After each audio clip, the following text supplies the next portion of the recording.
There's no feeling more intense than starting over. If you deleted your homework the day before it was due, as I have, or if you left your wallet at home and you have to go back after spending an hour in the commute.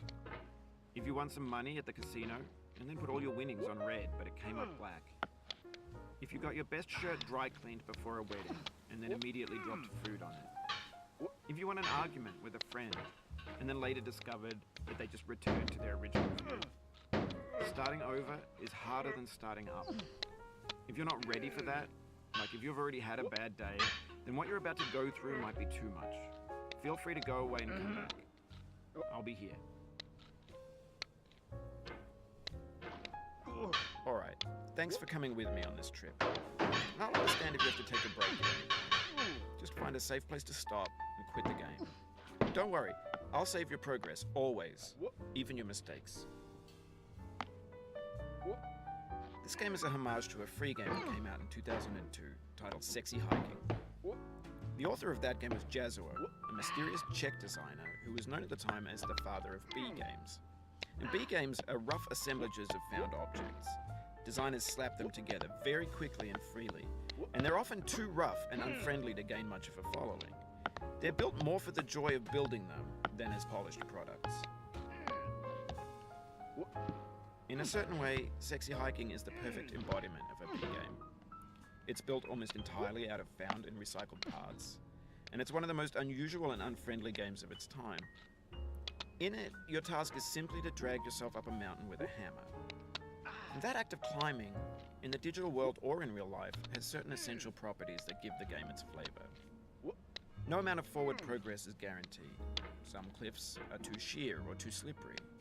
And the player is constantly, unremittingly in danger of falling and losing everything. Anyway, when you start Sexy Hiking, you're standing next to this dead tree that blocks the way to the entire rest of the game. It might take you an hour to get over that tree, and a lot of people never got past it. You prod and you poke at it, exploring the limits of your reach and your strength, trying to find a way up and over. And there's a sense of truth in that lack of compromise. Most obstacles in video game worlds are fake. You can be completely confident in your ability to get through them once you have the correct method or the correct equipment or just by spending enough time. In that sense, every pixelated obstacle in Sexy Hiking is real. The obstacles in Sexy Hiking are unyielding, and that makes the game uniquely frustrating. But I'm not sure Jazuo intended to make a frustrating game. The frustration is just essential to the act of climbing, and it's authentic to the process of building a game about climbing. A funny thing happened to me as I was building this mountain. I'd have an idea for a new obstacle, and I'd build it, test it, and it would usually turn out to be unreasonably hard. But I couldn't bring myself to make it easier.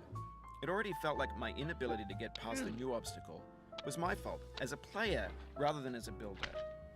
Imaginary mountains build themselves from our efforts to climb them, and it's our repeated attempts to reach the summit that turns those mountains into something real. When you're building a video game world, you're building with ideas, and that can be like working with quickset cement. You mold your ideas into a certain shape that can be played with, and in the process of playing with them, they begin to harden and set until they're immutable, like rock. And at that point, you can't change the world. Not without breaking it into pieces and starting fresh with new ideas. For years now, people have been predicting that games would soon be made out of prefabricated objects, bought in a store and assembled into a world.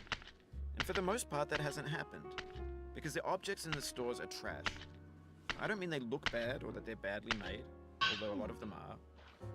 I mean they're trash in the way that food becomes trash as soon as you put it in the sink. Things are made to be consumed and used in a certain context, and once the moment is gone, they transform into garbage. In the context of technology, those moments pass by in seconds. Over time, we've poured more and more refuse into this vast digital landfill that we call the internet. It now vastly outnumbers and outweighs the things that are fresh and untainted and unused. When everything around us is cultural trash, trash becomes the new medium, the lingua franca of the digital age. And you can build culture out of trash, but only trash culture. B games, B movies, B music, B philosophy. Maybe this is what digital culture is. Oh, no. A monstrous mountain of trash, the ash heap of creativity's fountain. A landfill with everything we ever